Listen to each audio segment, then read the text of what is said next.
नमस्कार, आप देख रहे हैं इंडिया न्यूज में हूं आपके साथ शोभना यादव। बुलेटिन की शुरुआत बड़ी खबर के साथ करते हैं। अनंतनाग हमले में लश्कर का हाथ होना तय हो चुका है, सामने आ चुका है। हमले में 3 से 5 आतंकी थे। लश्कर के खतरनाक आतंकी इस्माइल हमले का मास्टरमाइंड है। इंडिया न्यूज के पास इस्माइल की एक्सक्लूसिव तस्वीर है। इस समय की बड़ी खबर हम आपको बता रहे हैं। कल अनंतनाग में जो हमला आतंकवादियों ने किया था, उसका लश्कर तैयबा जो है वो उसके पीछे था, उस आतंकी हमले के पीछे। और पाकिस्तानी आतंकी इस्माइल का चेहरा साफ हो चुका है। जो हम आपको ये चेहरा दिखा रहे हैं अपनी टीवी स्क्रीन पे, ये वही आतंकवादी है जिसने कल इस नापाक हमले को अंजाम दिया है, हमारे श्रद्धालुओं को मारा है, हमारे देश के ऊपर हमला किया है, हमारे दिल के ऊपर हमला किया है। सबसे बड़ी धार्मिक भावना के साथ जुड़े हुए हैं हमारी भावनाएं। और अब हम आपको बताते हैं कि कौन है ये आतंकी इस्माइल हमले का मास्टरमाइंड है। इस्माइल बेहद खतरनाक आतंकी माना जाता है। ये पाकिस्तान का आतंकी है और ये माना जा रहा है कि ये जो पूरा हमला किया गया है उसके पीछे ये था। पाक अधिकृत कश्मीर में इस आतंकी ने ट्रेनिंग ली है। अनंतनाग हमले की जो पूरी प्लानिंग थी वो इसी आदमी ने रची है। इस्माइल इसका नाम है और ये पाकिस्तानी बड़ा एक आतंकवादी है। और ये जो पूरा हमला श्रद्धालुओं के ऊपर कल अनंतनाग में हुआ है, उसके पीछे यही था। ये हम एक्सक्लूसिव तस्वीरें आपको दिखा रहे हैं जो सिर्फ इंडिया न्यूज के पास है। आप देख सकते हैं इस खौफनाक चेहरे को जिसने कल इतना कायराना हमले को अंजाम दिया है। इसने पूरी प्लानिंग की थी और आतंकवादियों को वहां भेजा था श्रद्धालुओं पर हमला करने के लिए। इस कायराने चेहरे को आप ध्यान से देखिए। भारत सरकार इसको छोड़ेगी नहीं, आर्मी इसको छोड़ेगी नहीं। अब आर्मी ने कमर कस ली है जम्मू कश्मीर में और इस तरह के किसी भी हमले को हम माफ करने के लिए तैयार नहीं है। आप देख सकते हैं ये इस्माइल का चेहरा हम आपको दिखा रहे हैं, पाकिस्तान का खूंखार आतंकवादी जिसने इस पूरे हमले को अंजाम दिया। और हमारे साथ हमारी सहयोगी रचना जुड़ रही है जो हमें बताएंगी कि ये जो पूरा कायराना जो हमला हुआ है उसका जो मास्टरमाइंड था और किस तरह से इस पूरे हमले को अंजाम दिया गया। रचना। बिल्कुल शोभना, जैसे कि आपने दर्शकों को बताया भी कि बहुत बड़ा खुलासा ये हो चुका है। लश्कर तैयबा इसके पीछे हो और प्लानिंग के पीछे कौन था? इस्माइल, जो कि खूंखार आतंकी है, उसने इस पूरे हमले को अंजाम दिया। कैसे प्लानिंग होनी थी हमले की वो पूरी तरह से रची गई। अनंतनाग हमले के पीछे लश्कर का हाथ है, ये अब साफ हो गया। पहले बता रहे थे सूत्र बता रहे थे कि लश्कर का हाथ हो सकता है, लेकिन अब पूरी तरह से पुख्ता हो चुका है। पाकिस्तानी आतंकी इस्माइल इस पूरे हमले का मास्टरमाइंड था। उसने ही पूरी ये साजिश रची किस तरह से हमला किया जाए, किस तरह से आतंकी वहां पर पहुंचे और श्रद्धालुओं को घेरकर फायरिंग की जाए। हमले में 3 से 5 आतंकी शामिल थे, ये आईबी के जरिए पता चला है। इंटेलिजेंस ब्यूरो ये बताते हैं कि 3 से 5 आतंकी वहां पर पहुंचे थे और फिर उन्होंने बस को घेरा और ताबड़तोड़ फायरिंग शुरू कर दी, जिसमें 7 श्रद्धालुओं की मौत हो गई। 15 से ज्यादा श्रद्धालु ऐसे हैं जो कि बुरी तरह से जख्मी हुए हैं। हमले के बाद अमरनाथ यात्रा पर सुरक्षा और बढ़ा दी गई है। हमले पर प्रधानमंत्री मोदी बयान दे, बार बार कांग्रेस ये दबाव डाल रही है कि प्रधानमंत्री मोदी इस पूरे मुद्दे पर अपना बयान दे और कहें कि पहले से जब ये जानकारी थी, ये संकेत थे, तो फिर आखिर क्यों कड़ी नहीं की गई सुरक्षा, क्यों हमले को रोका नहीं गया। और अब वेंकैया नायडू सरकार की तरफ से बयान आया है कि दोषियों को छोड़ा बिल्कुल नहीं जाएगा और पूरी तरह से तैयारी मुस्तैद कर ली गई है, सुरक्षा चाक चौबंद कर दी गई है। अब जो यात्री आगे के लिए रवाना हुए हैं उनकी सुरक्षा में कोई चूक ना रह जाए, इस बात को भी आश्वस्त किया है सरकार ने। गृह मंत्री के घर एक बड़ी बैठक हुई है जिसमें आगे की रणनीति पर विचार हो रहा है, कैसे निपटा जाए इस पूरे मसले पर। अनंतनाग हमले के बाद देश भर में हाई अलर्ट घोषित कर दिया गया है और इसी के बाद ही उत्तर प्रदेश के मुख्यमंत्री योगी आदित्यनाथ ने उत्तर प्रदेश में कांवड़ियों की सुरक्षा में भी ज्यादा बल लगाया है। सुरक्षा चाक चौबंद कर दी गई है। न सिर्फ दिल्ली, न सिर्फ उत्तर प्रदेश, पूरे देश में सुरक्षा चाक चौबंद है इस वक्त। शोभना, बहुत बहुत धन्यवाद रचना आपका इस पूरी जानकारी के लिए। इस जो ये हमला हुआ है इस पर महा कवरेज हमारी इंडिया न्यूज की जारी है। मेरे साथ स्टूडियो में तमाम गेस्ट मौजूद हैं, हम उस पर भी चर्चा करेंगे। पर सबसे पहले हम आपको दिखा दें देश में किस तरह से गुस्सा है। ये 3 तस्वीरें हम आपको दिखा रहे हैं। सांबा से, ऊधमपुर से, मुरादाबाद से लोग गुस्से में हैं। हमारी धार्मिक भावनाएं जुड़ी हुई है इस यात्रा के साथ। पूरे साल श्रद्धालु इंतजार करते हैं बाबा बर्फानी के दर्शन करने के लिए और जब इस तरह से कोई आतंकी हमला होता है तो वो आतंकी हमला उन श्रद्धालुओं पर नहीं होता है, वो हमारी धार्मिक भावनाओं पर होता है, हमारे देश पर होता है। और ये 3 गुस्से की तस्वीरें हम आपको दिखा रहे हैं। सांबा से, ऊधमपुर से और मुरादाबाद से लोग नाराज हैं, लोग आगजनी कर रहे हैं और अपना कहीं ना कहीं गुस्सा जाहिर कर रहे हैं, बहुत मजबूर महसूस कर रहे हैं, सफोकेटेड महसूस कर रहे हैं अपने आप को। PDP BJP government, PDP BJP government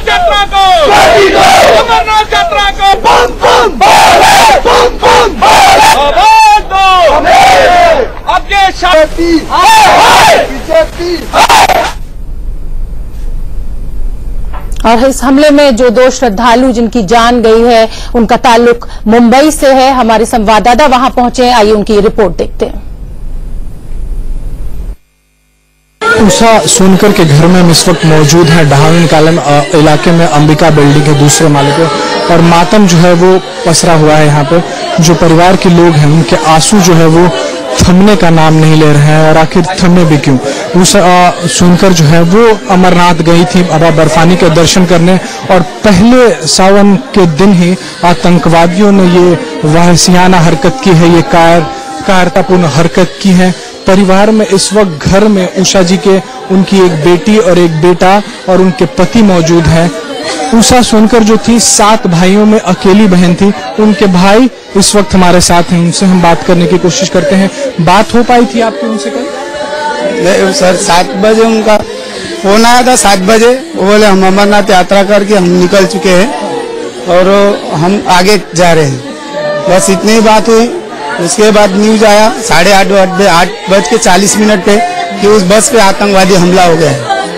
फिर उसके बाद हमने यहाँ से कॉल लगाया तो कोई कांटेक्ट नहीं हो रहा है। कितने लोग गए थे इस वक्त? 12 लोग गए थे, उनका 12 का ग्रुप था, वो 12 लोग गए थे। कैमरामैन से कहूंगा तस्वीर दिखाएं उनकी।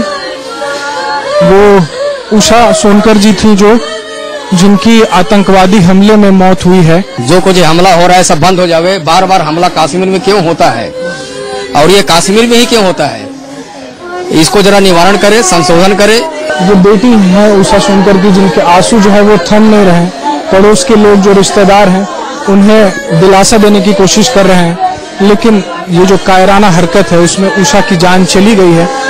पार्थिव शरीर जो है वो आज दोपहर तक आएगा, और लोगों की यहाँ पे यही मांग है कि इस कायराना हरकत के लिए उन आतंकियों को शह देने वाले उस पाकिस्तान को कड़ा सबक सिखाया जाए।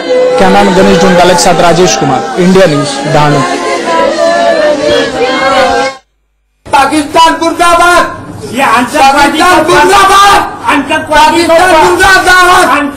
को पनाह दो, खत्म करो, आतंकवादी को पनाह मत दो, आतंकवादी को मार के भगाओ, आतंकवादी को पनाह मत दो, नहीं तो तुम्हारी ऐसी हाल करेंगे कि तुम 7 पुरुष तुमको याद करोगे। पाकिस्तान मुर्दाबाद, आतंकवादी को मार के भगाओ, नहीं तो हम जब अपनी पैर फैलाएंगे तो तुमको याद चलेगा। तुमको दुनिया में बड़ी ताकत में दिखा दूंगा कि मैं क्या चीज हूँ। इस हमले पर हमारी महाकवरेज जारी है। हमारे साथ स्टूडियो में खास मेहमान मौजूद हैं, उनसे भी हम चर्चा करेंगे, लेकिन पहले आपको जम्मू से इंडिया न्यूज संवाददाता अजय जाड्याल की रिपोर्ट दिखाते हैं कि कैसे आतंकी हमले के बावजूद अमरनाथ यात्रा जारी है। यात्रियों में अब भी उतना ही उत्साह है, हम हारेंगे नहीं। देखिए हमारी ये रिपोर्ट। बाबा बर्फानी के भक्त जम्मू से एक बार फिर उन आतंकियों को चुनौती देने निकले हैं जो कहीं ना कहीं इन निहत्थे अमरनाथ यात्रियों को निशाना बनाते हैं। मेरे साथ आपको बता दूं बाबा बर्फानी के वो भक्त हैं, जिसमें आप देखेंगे देश के अलग अलग हिस्सों से आए हुए बाबा के वो भक्त हैं, जिनमें साधु समाज के लोग हैं, जिनमें आम नागरिक हैं, बाबा के भक्त हैं। और इन्होंने एक ही चीज ठानी है कि चाहे जो भी परिस्थितियां हो बाबा बर्फानी के दर्शन करने जाएंगे। कोई डर खतरा लग रहा है क्या? किसी प्रकार का कोई डर नहीं है। डरे तो सामने वाला डरेगा हमसे, हमारा जो हौसला है उससे बहुत डरेगा। बाबा बर्फानी के दर्शनों के लिए जाने के लिए पूरा साल इंतजार होता है? जी जरूर होता है, बिल्कुल होता है। साल इंतजार होता है, हर पल इंतजार होता है। बाबा जब ये आतंकी हमला हुआ है, जिन्होंने ये किया है, उनको क्या कहना चाहेंगे? तमिल मद्रासी। आप बताएं, जो आतंकी जिन्होंने हमला किया है उनको क्या कहना चाहेंगे? आतंकवाद है, देशद्रोही है वो। तो क्या होना चाहिए? सुरक्षा बलों को क्या करना चाहिए? हाँ, वो आप कस दंड में लड़ना चाहेंगे, दंड तो होना चाहिए। उनको आपको बता दूं, आतंकियों को उसी प्रकार का दंड, उसी प्रकार की सजा मिलनी चाहिए जो उन्होंने मासूम आतंकियों पर हमला करके किया है। आज मैंने 5 साल से मैं ये गया हूँ, मेरे सामने में गोली भी चला है और बादल भी फटा है और कितनी तरह का संभावना है, लेकिन फिर भी बोले बाबा का दर्शन करना है। बोले बाबा के दर्शन करना है। आप समझ सकते हैं जो बाबा की आस्था के साथ चलते हैं उनके लिए आतंकी क्या या फिर कोई भी विपरीत परिस्थितियां क्या, उनके लिए बाबा बोले ही सब कुछ हैं, वही उनकी रक्षा करते हैं। हम लगातार आपको बता रहे हैं इस कायराने हमले को कैसे अंजाम दिया गया। हमारे साथ स्टूडियो में तमाम गेस्ट मौजूद हैं। मेरे साथ विनोद अग्निहोत्री जी सीनियर जर्नलिस्ट हैं, वो मौजूद हैं। डिफेंस एक्सपर्ट के सिन्हा जी मौजूद है और मेजर जनरल बहल मौजूद है। हम इस पूरी चर्चा पर जाएंगे, पर उससे पहले मैं वो नापाक चेहरा, वो खौफनाक चेहरा आपको दिखाना चाहती हूं जिसने इस पूरे आतंकी हमले को अंजाम दिया। ये वो चेहरा आपकी टीवी स्क्रीन पर है जिसने इस पूरे हमले की साजिश रची और भोले भाले श्रद्धालु जो दर्शन करके बाबा बर्फानी के लौट रहे थे उनके ऊपर इस तरह से हमला किया गया, इतनी कायराना तरीके से उनको मारा गया। और ये वो चेहरा है जिसने इस पूरे हमले को अंजाम दिया। और हमारे साथ हमारे ब्यूरो चीफ राकेश कुमार सिंह मौजूद है। राकेश, हम लगातार ये तस्वीर दिखा रहे हैं इस आदमी की, इस आतंकवादी की। कौन है ये आदमी, इसके बारे में हमें पूरा डिटेल बताइए सबसे पहले।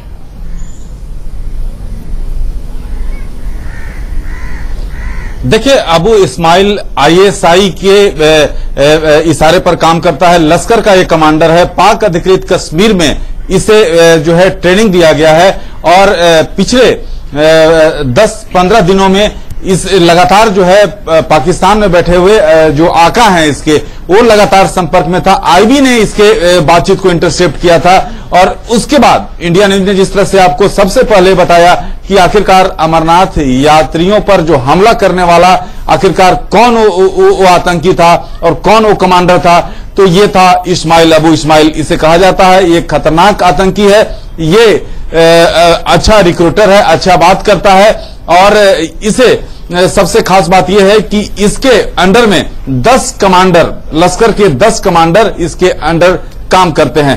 तो ये खूंखार आतंकी है और IB के पास स्पेसिफिक इनपुट था, बावजूद इस तरह की घटना होना ये कहीं ना कहीं सवाल खड़ा करता है। लेकिन जिस तरह से जो गुजरात की बस जो कि SOP का पालन नहीं किया गया था और उसके बावजूद इस तरह से घटना हुई, लेकिन ये साफ है कि अबू इस्माइल लश्कर का ये खतरनाक आतंकी पाकिस्तान पाक अधिकृत कश्मीर में इसे पूरी तौर पर ट्रेन किया गया है। ISI के ब्रिगेडियर के अंतर्गत इसने ट्रेनिंग ली है और इसे सीधे तौर पर निर्देश दिया गया था कि अमरनाथ यात्रा को टारगेट करना है और ये टारगेट करने में सफल रहा। राकेश, आप हमारे साथ बने रहिए। अब सबसे पहले मैं अपने डिफेंस एक्सपर्ट से बात करूंगी। सर, अगर हम देखें तो हमला तो हुआ है, सुरक्षा में चूक हुई है, ये हम सब जानते हैं। जिम्मेदारी किसकी बनती है? सेना की बनती है, CRPF की बनती है जो इसको कवर करती है? सरकार की तो ओवरऑल है ही है जिम्मेदारी, बताइए। शोभना जी, इसको समझने की बहुत आवश्यकता है।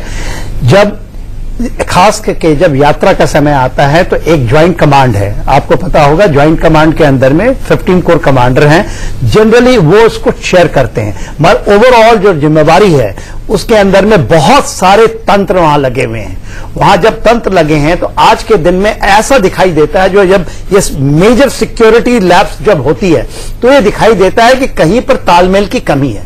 क्योंकि आप ये देखें, केवल ये चरण नहीं है कि कब जब जा रहे हैं, ये शुरू होता है जम्मू से लेकर के, जब हम 2 रास्ते से जाते हैं, जब हम वहां पहुंचते हैं, एक पहलगाम एक बालताल, जिसके अंदर श्रीनगर भी होता है और डायरेक्ट पहलगाम के। ये तो है आउट एंड इन कॉन्वॉय का तरीका। दूसरा है जो बेस कैंप का सिक्योरिटी, एंड जब एक का डिस्टेंस होता है तकरीबन 14 से 15 किलोमीटर, जब बालताल से जाते हैं एक 49 किलोमीटर, जो कि मेजर सिक्योरिटी चैलेंज है, उसको 4 लेयर के अंदर में उसके आउटर रिंग 50 किलोमीटर दूर तक होती है, उसके हाई पिक्स को सिक्योर किया जाता है और इमीडिएटली जो जहां पर दिखाई देते हैं वो आपको चाहे कोई भी सिक्योरिटी तंत्र है जिसमें कि जो जम्मू एंड कश्मीर के पुलिस का मेजर रोल है। आप देखिए जो चूक हुई है, जब भी चूक जब होती है तो उसमें जो स्टेट पुलिस है जिसका मेन काम है इसके जो कॉन्वॉय को प्रोटेक्ट करना, और उसके अंदर में जैसे लोग कह रहे हैं CRPF की कॉन्वॉय, उनकी लगी हुई है टुकड़ियां, पर कहीं न कहीं उसके जो यूनिफाइड कमांड के अंदर में तालमेल की कमी है।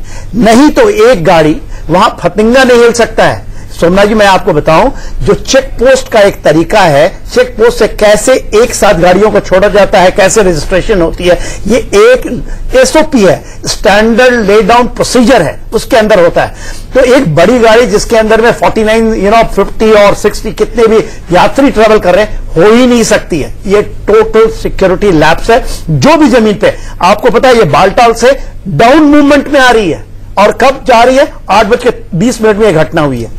7 बजे टोटल कर्फ्यू लग जाता है, जिसपे कोई नहीं मूवमेंट कर सकता है। इसी दौरान ये आतंकवादी मोटरसाइकिल में बैठ करके, जहां कहा जा रहा है ना 3-4 मीन्स 2 मोटरसाइकिल और 2-3 जगह वो फायरिंग करते हैं। बिल्कुल सिक्योरिटी जो एक लैप्स है, बिल्कुल सुरक्षा लैप्स है और तालमेल की कमी है। जिम्मेदारी किसकी बनती है, ये भी हम बात करेंगे।